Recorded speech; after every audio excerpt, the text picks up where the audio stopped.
بسم اللہ الرحمن الرحیم نحمدہ ونصلی ونسلم علی رسولہ الکریم۔ یہ جو کتاب ہے بہار شریعت، اس کا پہلا حصہ، اس میں بیسک عقیدہ ایک مسلمان کو کس طرح رکھنا چاہیے اس کے بارے میں تذکرہ ہے۔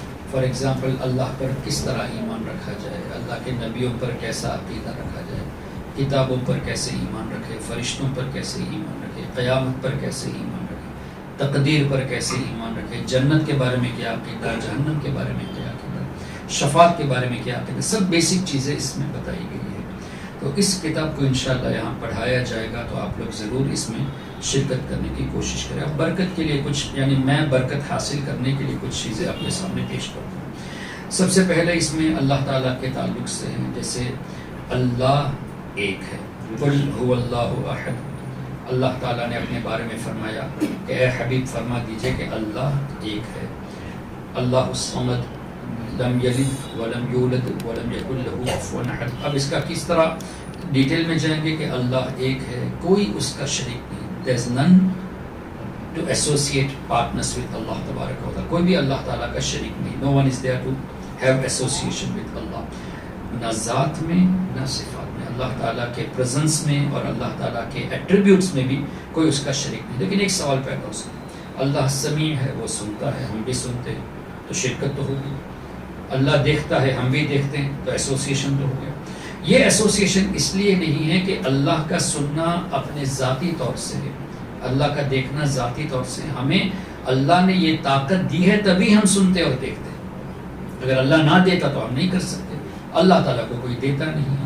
تو یہاں ایسوسیشن نہیں ہوا، اس لیے کہ our belief is we are listening because Allah has given that capacity to listen, Allah has given the capacity for us to speak۔ اچھا، نہ احکام میں، اللہ کے احکام اس کو ماننا ہم سب کے لیے ضروری ہے۔ میں اگر آپ کے اوپر کوئی حکم دے کہ نہیں تمہیں یہ کرنا ہی ہے، it's not compulsory upon you، لیکن اللہ کے احکام ماننا ضروری ہے۔ اگر کوئی عمل نہیں کرتا، ماننا تو ضروری ہے، اگر عمل نہیں کرتا تو اللہ کی مرضی، چاہے تو بخش دے، چاہے تو اسے اللہ تعالیٰ عذاب دے۔ نہ اسماء میں، اللہ تعالیٰ کے نام میں بھی، جیسے میں نے صفت بیان کی، رحمان، رحیم، جبار، قہار، سب میں اللہ تبارک و تعالیٰ ذاتی طور سے ہے، اور یہ تمام صفات اللہ تعالیٰ کی ازلی، ابدی، قدیم، اس کا مطلب ہمیشہ سے ہے، ہمیشہ رہے گا۔ یہ لفظ ہمیشہ اس لیے کہ ہمیشہ بھی ایک زمانہ ہے نا، اللہ تعالیٰ زمانے سے پاک ہے، تو ایک سمجھانے کے لیے کہا جاتا ہے اٹس اٹرنل، کہ اللہ تعالیٰ ہمیشہ سے سننے والا ہے، ہمیشہ سننے والا رہے گا۔ ہم پہلے سن نہیں سکتے تھے، اب سنتے ہیں، کیوں؟ اللہ نے ہمیں وہ طاقت دی ہے۔ لیکن اللہ تعالیٰ کیسا ہے کہ وہ رحیم ہے تو ہمیشہ سے رحیم ہے، رحمان ہے تو ہمیشہ سے رحمان ہے، کریم ہے تو ہمیشہ سے کریم ہے، اور ہمیشہ کریم رہے گا، ہمیشہ رحمان رہے گا، ہمیشہ رحیم رہے گا، اس طرح۔ اور واجب الوجود، یعنی اللہ کا پریزنس ہونا یہ ضروری ہے، یہ واجب ہے۔ اللہ تعالیٰ کے لیے کوئی ختم ہونا یہ نہیں ہے، ایبسنس نہیں ہے، اللہ تعالیٰ کا وجود ہونا یہ واجب ہے۔ His presence is always there, it will remain always۔ ایسا نہیں، اس لیے کہ ہمارا presence آج ہے، کل نہیں ہوگا، لیکن اللہ تعالیٰ کا ایسا نہیں ہے، وہ مالک ہے، وہی خالق ہے، وہ واجب الوجود ہے۔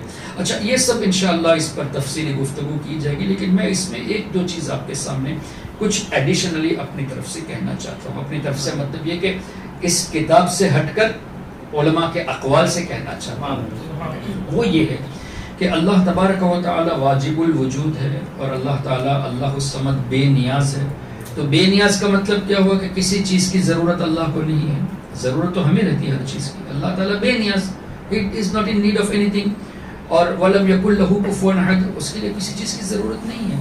تو اب یہ جو وہابی، جو دیوبندی، غیر مقلد، بلکہ غیر مقلد یہ بات کہتے ہیں کہ اللہ تعالی عرش پر بیٹھا ہوا ہے، لیکن ہمارا سوال یہ ہے کہ اگر عرش پر بیٹھا ہوا ہے تو عرش کا محتاج اللہ ہونا چاہیے۔ اچھا، دوسرا کہ عرش یہ کریشن ہے یا کریٹر ہے؟ مخلوق ہے نا، خالق تو نہیں ہے نا۔ تو اس کا مطلب مخلوق کا مطلب وہ ازلی، ابدی، قدیم نہیں ہے۔ اللہ تعالیٰ تو ازلی، ابدی، قدیم ہے، ہمیشہ سے ہمیشہ رہے گا۔ اور مخلوق یہ حادث سے پہلے نہیں تھی، بعد میں وجود میں آئی۔ تو جب عرش مخلوق ہے، یعنی پہلے نہیں تھا، اللہ کے بنانے کے بعد وجود میں آیا، تو اللہ عرش پر بیٹھا ہے تو پہلے کہاں تھا اللہ عرش کو بنانے سے پہلے؟ یہ سوال آپ ان سے کریں۔ اچھا، پھر قرآن میں اللہ نے فرمایا الذین یحملون العرش، کچھ فرشتے ہیں جو عرش کو اٹھائے ہوئے۔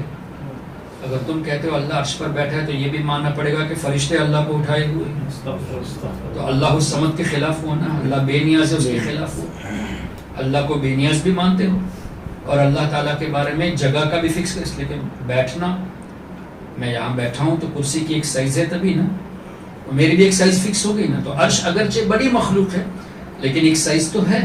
تو اللہ اگر بیٹھا ہے تو اللہ تعالیٰ کو فکس کر دیا, تو یعنی جسم بنا دیا, اور اللہ جسم سے پاک ہے, جسمانیات سے پاک ہے, مکان سے پاک ہے. اور فرشتوں کو یہ, فرشتوں کے بارے میں یہ ذہن دے دیا کہ اللہ کو فرشتے اٹھائے ہوئے جبکہ وہ فرشتے بھی مخلوق ہیں. تو اس طرح کے غلط عقائد یہ لوگ جو ہے نا, اللہ تعالیٰ عرش پر بیٹھا ہوا ہے کہ بول تو دیتے ہیں قرآن کریم کو مس کوٹ کر کے, لیکن یہ نہیں سوچتے کہ اس سے کتنے عقائد میں فساد پیدا ہوتے ہیں. ایک اور مثال, اللہ تعالیٰ کے بارے میں ہمارے آقا صلی اللہ علیہ وسلم فرماتے ہیں کہ رات کے آخری حصے میں اللہ تعالیٰ پہلے آسمان پر نزول فرماتا ہے. اب اس کا لٹرلی میننگ لے لیں گے تو کیا ہے کہ اللہ تعالیٰ تہجد کے وقت پہلے آسمان پہ اتر کر آتا ہے. اور ابن تیمیہ نے تو اپنی ممبر کی سیڑھی اتر کر یہ کہا کہ اللہ ایسے آسمان سے ایک ایک سیڑھی کی طرح اترتا ہے. تو اترنے کے لیے پیر کا ثابت ہوا, تو پیر تو اللہ اس سے پاک ہے. جہاں اللہ تعالیٰ نے رجل کا اور ید کا لفظ استعمال فرمایا ہے وہ آیات متشابہات, یعنی وہ اس طرح کہ ہم ان آیتوں کو مانتے ہیں لیکن اس کا مطلب وہ نہیں جو یہ بتاتے ہیں. اللہ تعالیٰ کی رحمت ہم مراد لے کے, جیسے اللہ تعالیٰ نے فرمایا ید اللہ فوق ایدیہم, وہ صحابہ جنہوں نے حضور کے ہاتھ میں بیعت کی, اللہ تعالیٰ کا ہاتھ ان پر ہے, تو اللہ تھوڑی زمین پہ آ کر حدیبیہ میں ہاتھ کو رکھا, نہیں, اللہ کی رحمت ان کے ساتھ ہے جو حضور کے ہاتھوں میں ہاتھ ٹھیک ہے. تو اس طرح کی باتیں ہیں لیکن یہ لوگ اس کو مس کوٹ کرتے. تو اس کا ایک جواب سمپل سا یہ ہے, سورہ رحمان میں اللہ نے فرمایا کل من علیہا فان ویبقى وجہ ربک ذو الجلال والاکرام, ہر چیز کو فنا ہونا ہے, صرف اللہ تعالیٰ کا چہرہ باقی رہے گا. ویبقى وجہ ربک, حالانکہ چہرہ مطلب نہیں ہے اللہ کی ذات مطلب, لیکن ڈائریکٹ اگر میننگ لیں گے تو وجہ ربک, تیرے رب کا چہرہ باقی رہے گا. تب ان وہابیوں سے پوچھو اللہ کے ہاتھ پیر چہرہ سب کچھ ہے تو سب فنا ہو جائیں گے, صرف چہرہ باقی رہے گا. اگر تم کہتے ہو ہر چیز کل من علیہا فان, جب ہر چیز فنا ہونی ہے صرف چہرہ باقی رہنا ہے, تو یہاں تو تم اللہ کی ذات مراد لیتے ہو وجہ ربک. اور اگر یہ کہتے ہو کہ نہیں نہیں ہاتھ پیر مراد ہے, تو یہ بھی ماننا پڑے گا کہ ہاتھ پیر اللہ کے فنا ہو جائیں گے, صرف چہرہ باقی رہے گا. تو اللہ کے ساتھ تو یہ مذاق کرنا ہوا نا. تو آسمان سے اترنے کا تذکرہ, آسمان پر اترنے کا یہ بھی غلط ترجمہ ہے. دراصل بات یہ ہے کہ تہجد پڑھنے والوں کے لیے اللہ تعالیٰ کی رحمت قریب ہوتی ہے, اللہ تعالیٰ ان سے خوش ہوتا ہے. یہ نہیں کہ اللہ اتر کے آتا ہے.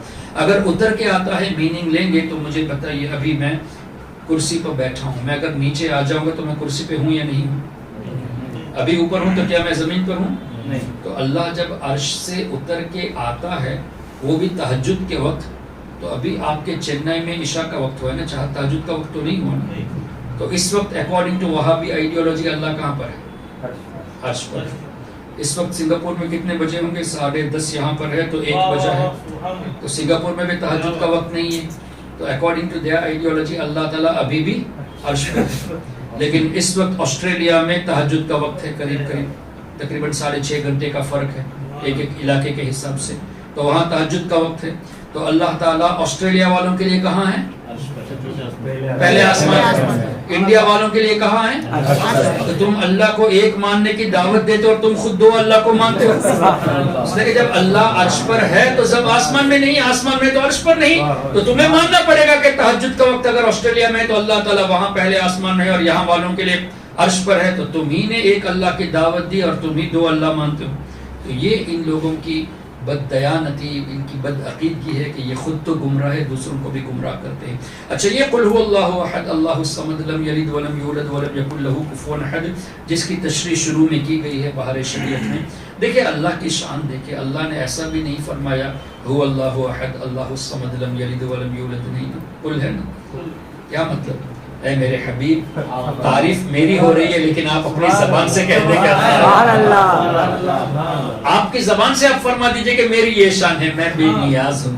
کبھی تو اعلیٰ حضرت کے بھائی مولانا حسن رضا خان فرماتے ہیں قل کہہ کر اپنی بات بھی لب سے تیرے سنی, قل کہہ کر اپنی بات بھی لب سے تیرے سنی, اللہ کو ہے اتنی تیری گفتگو پسند یا رسول اللہ، اللہ کو آپ کی گفتگو اتنی پسند کہ اپنی بات بھی اللہ تعالیٰ آپ کی زبان مبارک سے سنتا ہے. سبحان اللہ. یہ اللہ تعالیٰ کے حبیب صلی اللہ علیہ وسلم کی شان ہے. ٹھیک ہے، تو انشاءاللہ علماء کرام آپ کو پڑھائیں گے. میں ایک جاہل آدمی، میری کیا اوقات ہے، بس مجھے بٹھا دیا تو میں نے کچھ بول دیا ہے. انشاءاللہ آپ کو علماء کرام مزید